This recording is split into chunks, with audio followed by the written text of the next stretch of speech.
Good afternoon. I appreciate y'all's time. Appreciate you being here. Although I know you may not be here by your own free will, but I still appreciate it. This is a hard case. There's a lot of emotion in this case. And Amber Massengill is very good at giving an emotional closing and wanting you to play on your emotions. The jury instructions will tell you that this case is not about your emotion. It's not about sympathy. It's not about anything else. It's about proof and what's in the evidence. That's what this case is about.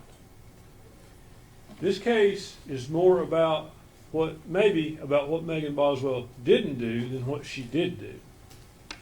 Now, I'll go back through the witnesses here with you in a minute.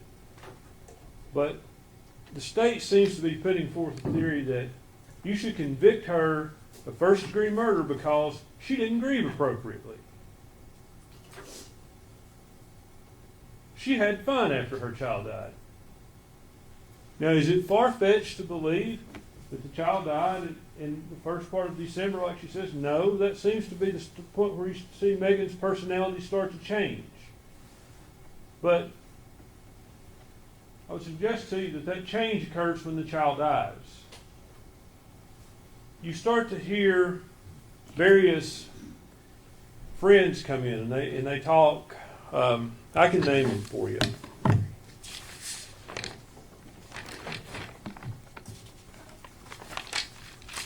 Let's talk about Casey Saltz. She worked at Megan's pediatrician.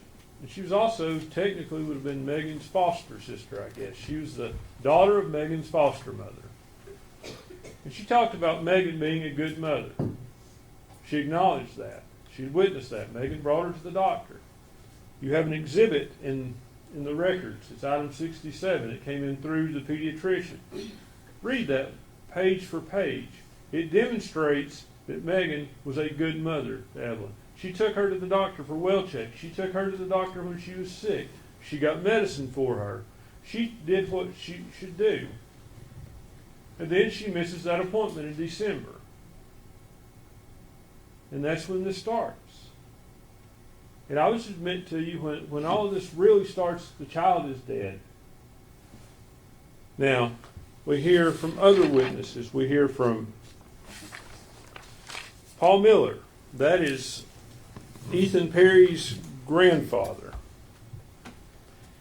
He had no reason to believe that she wasn't a good mother. Seemed like she liked being a mom. Saw no signs of abuse or neglect.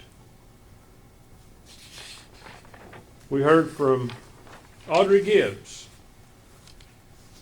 She had been with Megan almost every day up until she moved to Knoxville in 2019. She describes Megan as a good mom. There were a few things. There was once where she thought her diaper needed to be changed, and once where they neglected to buckle the car seat. But those are mistakes. That's not child neglect. That's not child abuse. Those are mistakes.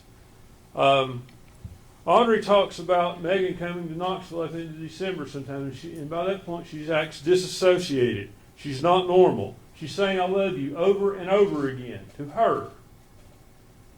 So, again, maybe she's not grieving right. Bailey Hawkins stayed at the Econo Lodge with Megan. Megan just went to sleep, despite Bailey thought they might do things. They might talk or whatever they might do. But she just went to sleep. Again, I would suggest to you she's disassociated. Bailey saw no signs of abuse, no signs of neglect. Mr. Horn questioned her. She described Evelyn as the one consistent love that Megan had. And Megan is a girl who comes from a world of fractured relationships. And Miss Massengill wants to downplay Megan's home life. Matt Price did. There's a video in there. He talks about it. He talks about, I mean no disrespect, but I know that Boswell family. I'm aware of them. I know how you come up. Your mom and daddy using drugs. I mean, you want to talk about home life, Watch the video with Agent Fraley. Her mom was laid in there in stripes, a jail uniform. What kind of home life was that?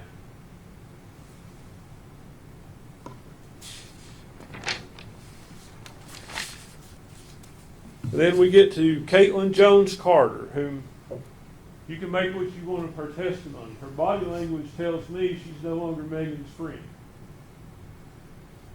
However, she described, aside from the one day when she saw Evelyn as dirty, that Megan had been a good mother. No signs of abuse, no signs of neglect.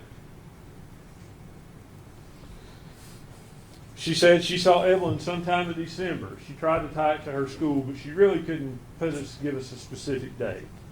So I think the best you can say is that it's sometime in December.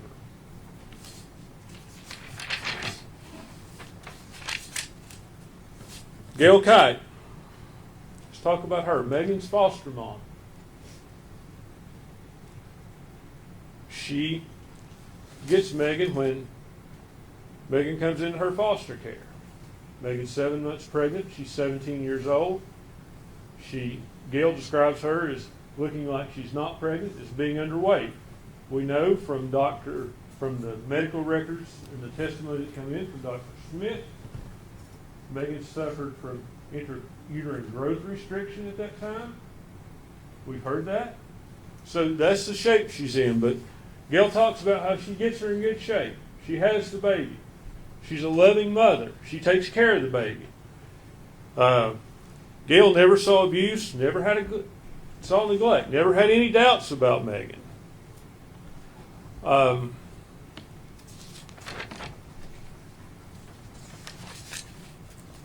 Erica Stacy, and that's the mother of Megan's ex-boyfriend, and I think his name is, can't remember his name honestly. That's the mother of his ex-boyfriend. She described Megan as a good mother. Evelyn was always clean. And I'll point something out to you. The state wants you to believe that Megan just meets Hunter Wood and throws this child away for him. She didn't do that for, I think it's Caleb Stacy. She didn't do that for Caleb. There were other boyfriends. Now there's talk about, a lot of talk about Ethan Perry thinking he was the father. Well, the proof you've actually seen is they go about as Ethan is the father. And there's been no proof that Megan knew that he wasn't the father at that point. I'm not trying to, it just happens that sometimes people may think one person's the father and they're not. But calling him out of anything or anything else. Like it's not like this didn't start early on that she thought Ethan was the father. She obviously thought a lot of Ethan. She drove to Texas, took Evelyn to see him. Now, he did say one thing that kind of struck me a little odd. He acted as though she just showed up in Texas. I suspect, and he finally admitted on cross-examination, that he told her where he was in Texas. You just don't hop in the car and drive to Texas and say, I'll drive around El Paso till I see his car in the parking lot and pull in. That's not what happened. I think he kind of wanted you to think that, but that's not what happened. Let's talk about Randy Wood. Randy Wood is the father of Hunter Wood. The state called him. The state is the one who elicited the information about Hunter Wood being hospitalized. That's the first you hear of him being hospitalized. It's the state. Now, Ms. Massengill wants you to think I have some grand conspiracy theory. I don't. I do have a statement from Megan Boswell when she talks to Agent Fraley about what happened in this case. She says, Hunter was there when Evelyn died. I wrapped her up and I swaddled her. I held her. She kept getting colder as the day went on. I didn't want her to get cold. Hunter took her and he got rid of her. Now, they want you to believe that that's just impossible.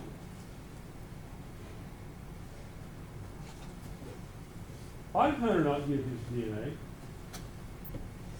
Ask yourself that.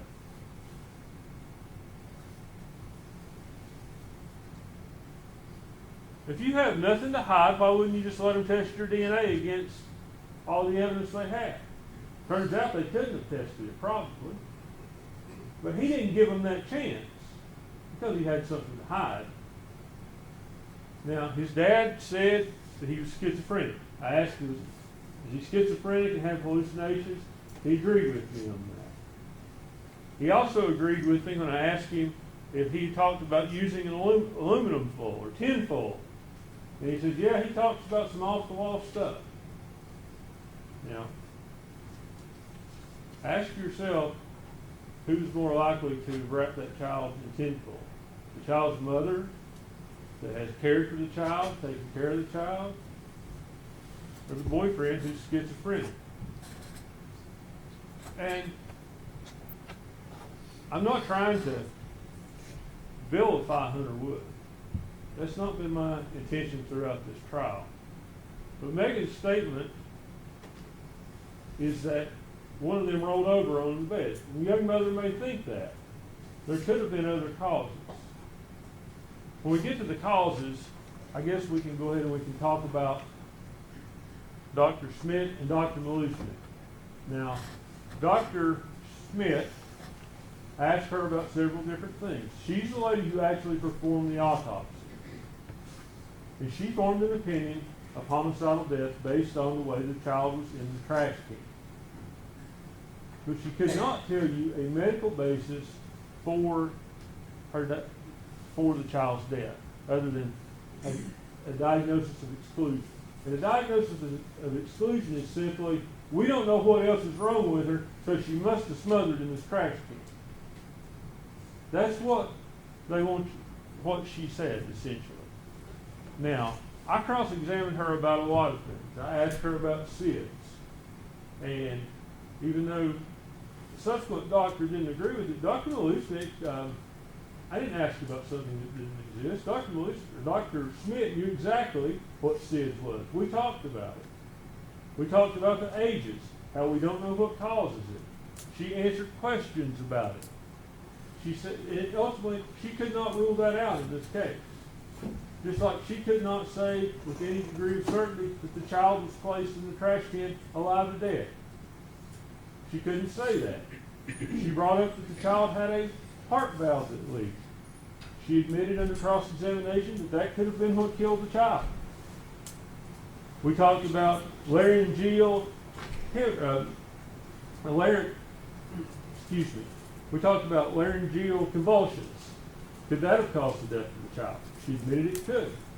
Now, Ms. Massagill brought up tongue tie. I brought up tongue tie, I brought up GERD, I brought up an infection she had, because all of those things can lead to the onset of SIDS.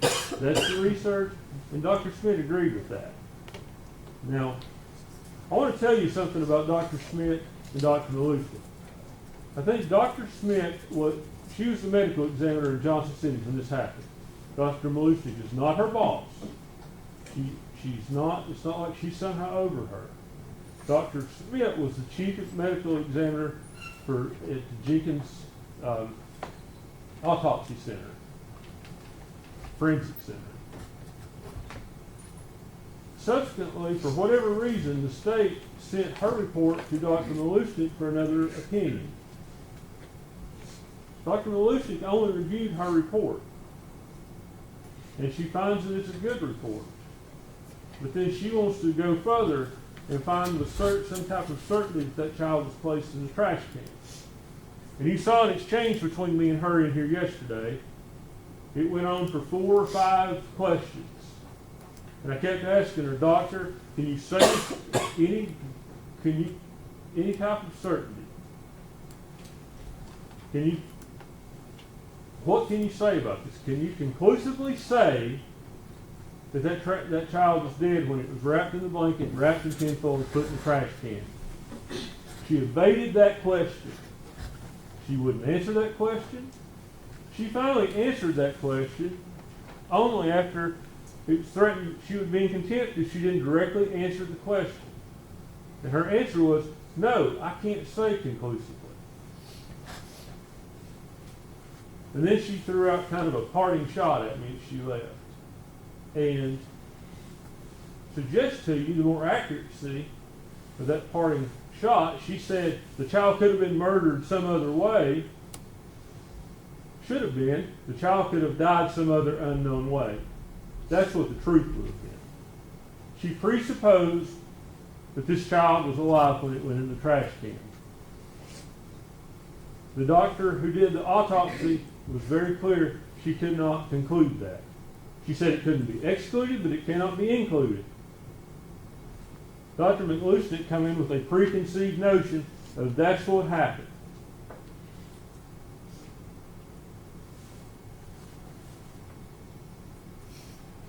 Now,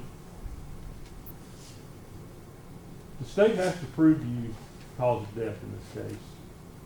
They have to prove that child was unlawfully killed. They have to prove this wasn't an accident. The proof from Dr. Schmidt leaves open a heart, it leaves open SIDS, laryngeal convulsion, it leaves open all of those things.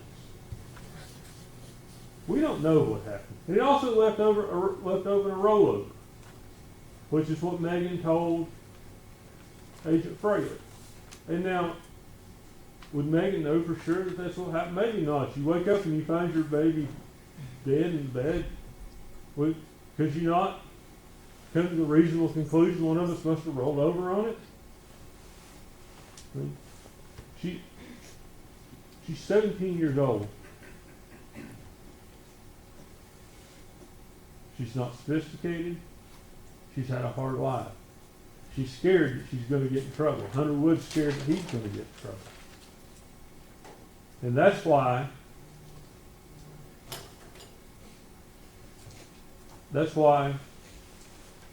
she does what she does. Hunter takes the baby to dispose of it. She knows about it. Is that right on her part? No, it's not. Should she have called and reported? She absolutely should have. I told you that in my opening statement. Have they proved that she's a liar over and over? They have. Don't deny that. They haven't proved she's a murderer. You have more counts of false report than I can really count. I think there's 11 or 12 of them.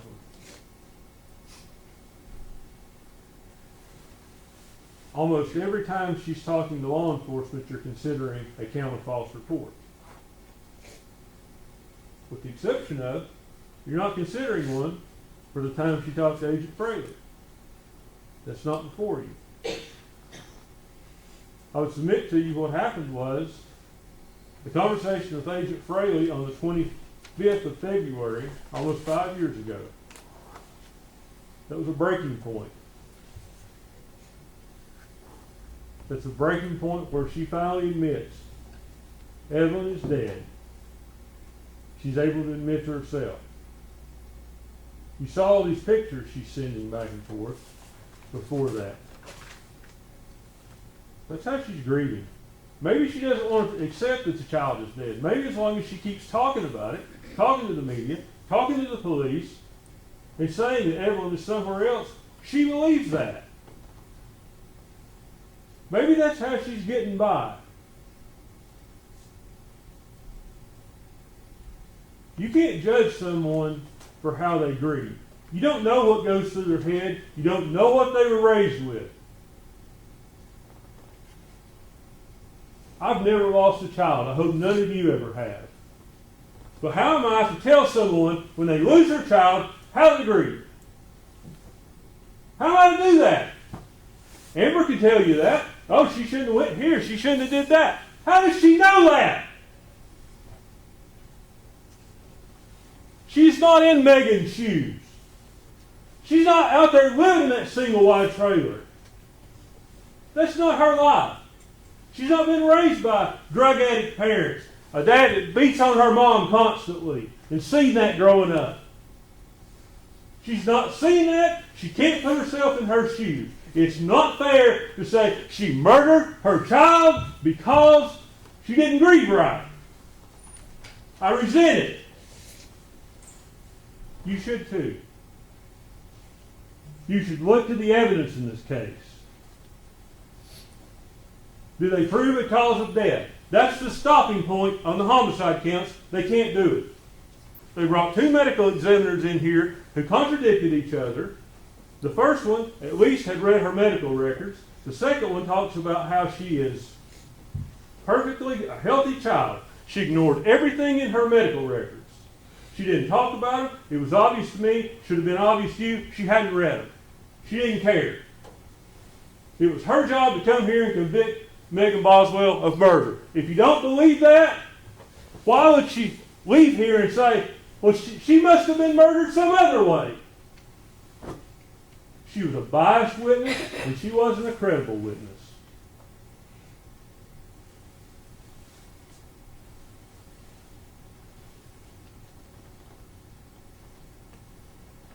Now, let's talk about the tinfoil. How can her one fingerprint be on a piece of tinfoil?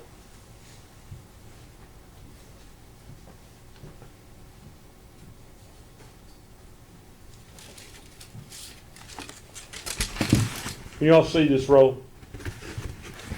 Maybe like this.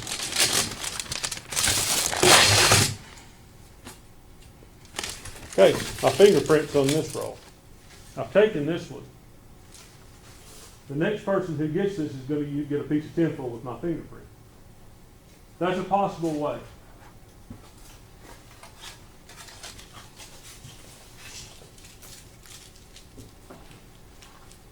What's another possible way? We've heard that the tinfoil had food and debris on it. Now, there was food and debris in the trash can. But maybe the tinfoil was already thrown away in the trash can. If it came off of a roll like that, whoever got it would have had to have reached in there and gotten several pieces. There were several pieces of tinfoil. I believe 4. There should have been fingerprints all over it. One fingerprint. One fingerprint. It doesn't prove she put that tinfoil in there. Now, what about DNA on the garbage can? I would just about guarantee you, each and every one of you, your DNA is on your garbage can in your kitchen. Your DNA is all over the house. Your finger, I said DNA, actually it's fingerprint. Your fingerprints are all over your house. It's the kind of thing we don't think about, but you touch something, you put your prints. I think that's what you should consider. I mean, probably Evelyn's handprint on the trash can. At some point, I think in opening, I mentioned to you an unidentified palm print on the trash can. Well, I didn't know at the time it was a child's because it wasn't in the fingerprint analysis report. It's not unbelievable that it's a child's. Now, Ms. Massengill made a statement. I was a little perplexed with it. The defense wants you to believe that wearing gloves prevents putting fingerprints on something. You heard the fingerprint experts say that it can. I think we all know that from our common sense stuff. If you cover the fingerprint up, you're not going to leave it on something. Now, let's go back to the statement of Agent Fraley.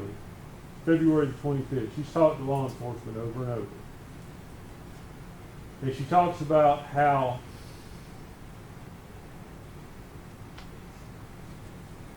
she breaks down. She breaks. It's the breaking point. She admits she's dead. And she's telling them the truth. How do you know she's telling them the truth? Because if she's still trying to lie to them, if she's still trying to confuse them, she wouldn't have said, I don't know where the baby is. It could be at Hunter's. It could be at Tommy's. Why would you say, if you're trying to lie to them, perpetuate this lie like Ms. Massengill tells you, that the baby could be at Tommy's? Why would you do that? Ask yourself that question. She's telling them where the baby is. She thinks, I think it could have been left one of these two places. Says, I want to find it. And you'll have that video. You can watch it as many times as you want to. I hope you will watch it again. You hear Agent Fraley talk about how he'll go to the DA. She's a scared young mother. He understands that. Now,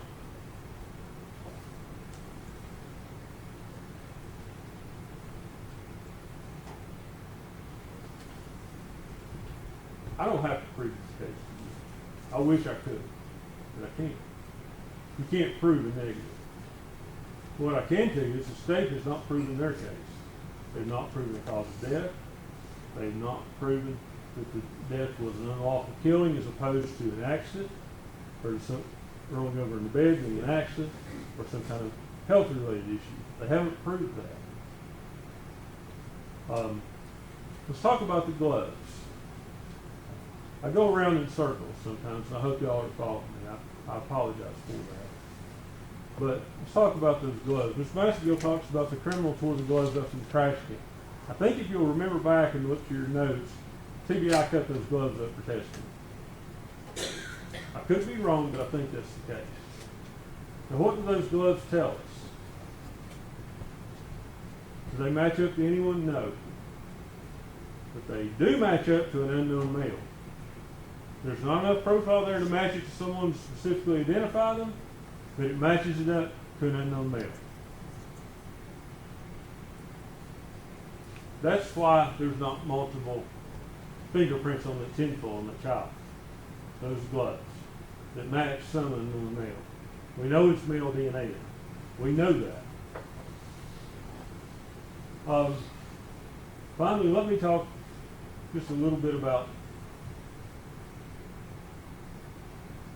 Hunter.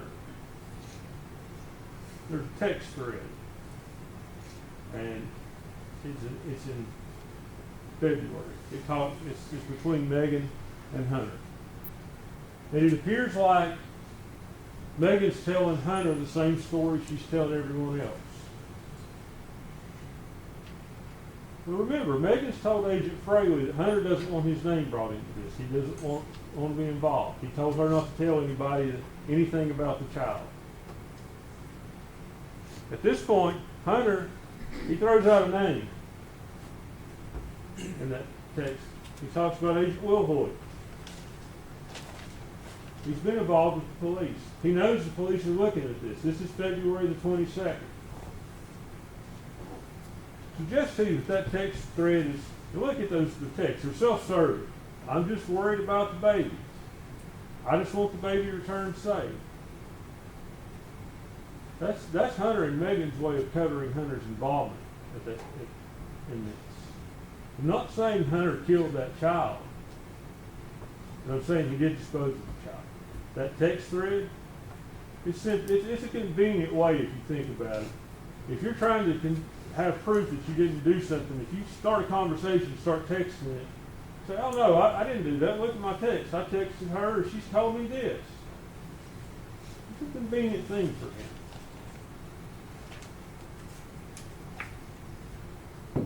But he didn't give his DNA. We know that. His dad talks about he went crazy because he was called a baby killer. Maybe he went crazy because of his participation in disposing of that body. We don't know.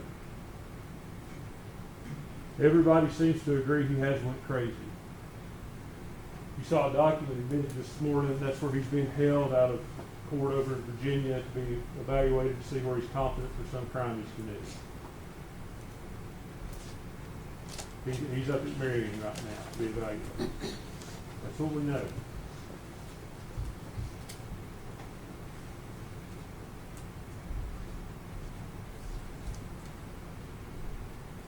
I hope I've answered your questions. I hope my argument has helped you somehow with this case. But what I would say to you, if you have questions about any of the elements of these crimes, and your questions are not answered to your satisfaction, you have reasonable doubt. If you say, I don't know how that child died, that's reasonable doubt on this homicide case.